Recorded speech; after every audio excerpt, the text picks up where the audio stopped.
Hello, how are you all doing today? This is Arun Raj. In today's class, we are going to learn about the topic ecosystem. Ecosystem is the functional unit of nature in which all living organisms interact with each other as well as to their surrounding physical environment. Our Earth is an example for biosphere. Biosphere is a global ecosystem consisting of all ecosystems on Earth. Then the types of ecosystem. Majorly, the ecosystems are classified into two types. One is aquatic ecosystem, for example, pond, lake, wetland, river, etc. And terrestrial ecosystem, for example, forest, grassland, desert, etc. These are the natural ecosystems. An ecosystem can be artificial or man-made, like a cropland, aquarium, gardens, etc. The structure of ecosystem consists of biotic and abiotic factors.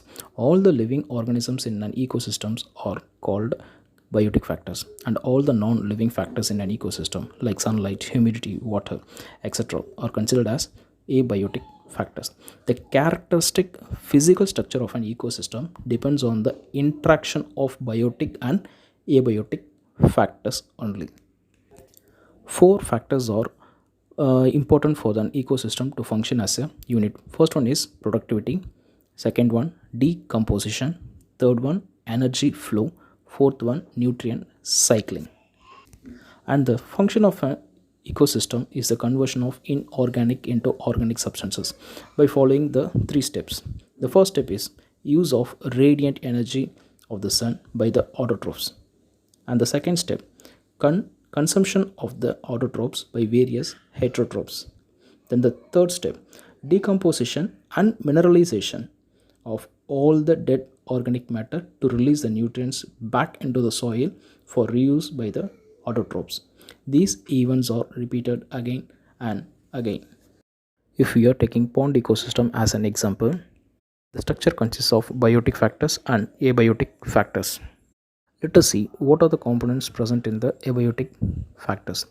First one, water with all dissolved inorganic and organic nutrients. Then soil rich in nutrients at the bottom of the pond.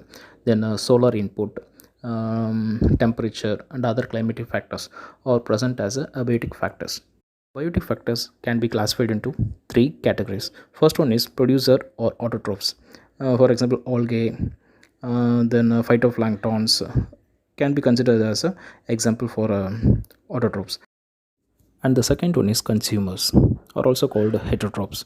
For example, zooplankton, free living and bottom dwelling forms. Then third category is decomposers. For example, fungi, bacteria and flagellates abundant in the bottom of the pond are considered as decomposers.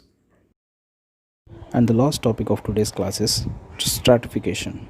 Stratification is the vertical distribution of different species that occupies different levels is called stratification. For example, in this image you can see the trees occupy top vertical strata, and the shrubs occupy the second layer, and the herbs occupy the third layer, and the grasses occupy the bottom layers.